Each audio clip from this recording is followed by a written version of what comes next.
Cool. Let's get started. All right, when do you think about the man you want to become, and what's the biggest gap between who you are today and him?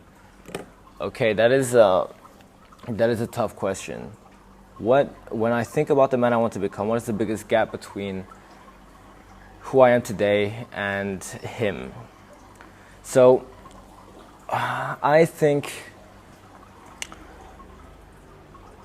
about that person a lot, and I never try to create a separation between me and him, but it's hard because I feel like since I've been growing up, I've been fighting against a lot of like unconscious coping mechanisms that I formed as a child, which have kept me like shy, introverted, and not necessarily confident, where day by day I'm kind of fighting those unconscious coping mechanisms. And whenever I think about the person that I want to become, that person does not have any of those things. Like, that person isn't a people pleaser, that person is confident, that person can assert themselves in a room full of people.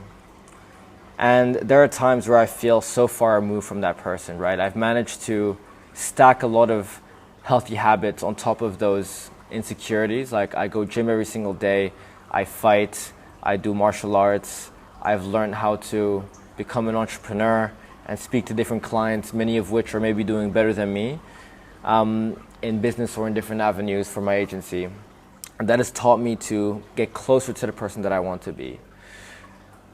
So yeah, ultimately, I feel like there's a gap where I'm still like kind of scared to become that person. And I feel that when I get asked about my future, and all my friends are like, yeah, I'm going to make a business that's going to make $1 million a month.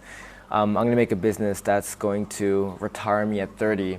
And those are my goals too. But whenever I think about that, I still feel a bit of doubt. And I know that doubt comes from the hurt side of me. You know what I mean?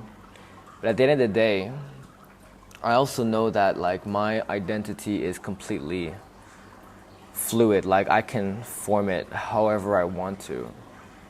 I just think that the missing ingredient over here is courage. And I know I've got the courage. And it's just about delusionally executing and jumping into the deep end and letting myself figure it out. But first I got to take the leap, right? So if someone really saw all my flaws, what would I fear they'd think of me? That's a good question. So, to be fair, that's a fucking good question, because ever since I was a kid, I've been trying to hide who I really was, and me growing up has been a battle of being more confident and expressing my true self. Like, I'm just scared people are gonna think I'm a fucking weirdo. You know what I mean? Like, my girlfriend is probably the person who knows the real parts of me. And I'm gonna open this window because I'm fucking freezing out here. Like, my girlfriend is probably the person who knows the most about me. She knows most of my, she knows my true autistic self, and I feel completely at ease with her. And yeah, I think my biggest fear is that just people think I'm completely autistic, right? But I say that now, but I've mostly gotten over that fear. I now know that when I feel bad hanging around people, it's a clear symptom that we're just not going to be friends. And I always follow my gut, so whenever I feel that, I just cut people off straight away. And I've been lucky enough to curate a group of friends that allow me to be completely comfortable with being myself, no matter how autistic it can be. And I've just never had to fight against insecurity anymore, because I've been so intentional with who I hang with. And I have no fear of them seeing my true self, if that's the question. So I think the takeaway here would be that the only main obstacle for you wanting to be your true self is yourself. There are people out there who are going to accept you for who you are.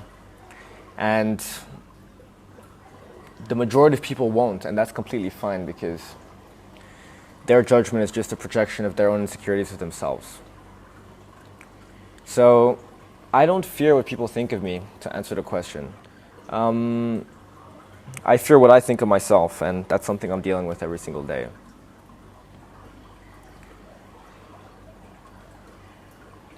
Okay, so next question. Let's see. Whose approval or validation are you secretly still chasing? My father's. My father's. I, for the longest time, I mean, I still do. I look up to my father immensely. The life that he's built for himself and for his children, and the upbringing that he has, which I only learned later on in my life. I only got closer to my dad only very recently, which is a shame because we lost a connection as I got into my teenage years and as I became a lot more angsty and became much more of a delinquent. But yeah, I ultimately I feel like whether consciously or unconsciously, I'm doing everything for my father and for his approval. And it's weird because I actually consciously tell myself to never look for his approval because I know that any small opinion would affect me quite a bit mentally. So I've managed to detach myself from needing validation from my father now. And I just do everything for myself. But that doesn't change the fact that when I get a bit of pride or on the opposite side, if I get a bit of negative criticism, it does affect me, right? And I think for all men, we're secretly out there trying to make our fathers proud. And whether that's a good thing or a bad thing, I don't really know. But it's gotten me to where I am now. What version of failure you never tell anybody about? My biggest fear of all time is going all in my 20s in this online business thing to become an entrepreneur that's very successful. And for me to stay stuck in a constant state of getting from 0 to 1 or 1 to 10 and always falling short and looking back at age 45 or 37, like years down the line, of never really amounting to anything, of still, I don't want to be that guy who's started 5 failed startups, And the thing is, failure is such a common thing in business where the norm is that things don't work out, right? And I've accepted that, but I really fear trying and not making it and having everybody around me make it while I become that entrepreneur journeyman who never really amounted to anything. That keeps me up at night quite a bit, actually.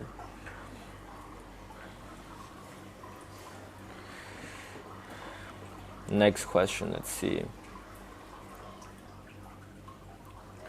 When did you first learn that playing small made you safer? Okay, so I have a very cool story about this where I always thought I was a logical person. I never knew that I had like unconscious trauma that was ruling my decision making.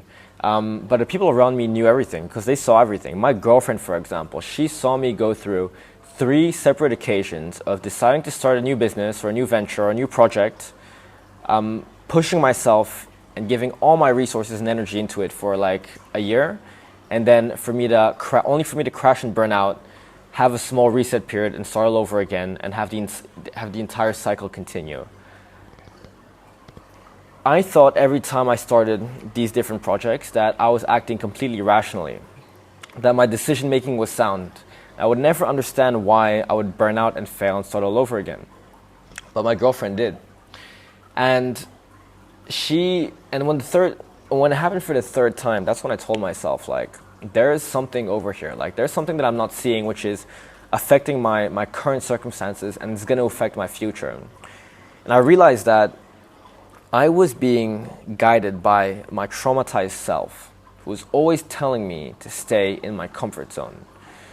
I was so hurt as a child that getting out of my comfort zone became a terrifying ordeal, which meant that in business, whenever I had to go and speak to clients, I would do the complete opposite and start planning on how I would speak to clients. Whenever I had to send messages or cold call people to get sales, I would instead go ahead and build a resource or a worksheet or an automation that I would later use for the clients that I didn't close. I was in a constant state of procrastination, which ultimately, I think procrastination is a symptom of trauma because you're just procrastinating the things that you need to do, the things that are going to actually help you grow. And those things laid outside of my comfort zone, and I just never did them.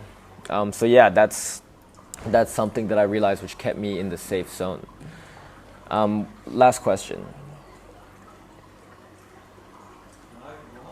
Kwon, I'm interviewing myself, and I'm shooting everything. I'm sweating like a fucking pig though.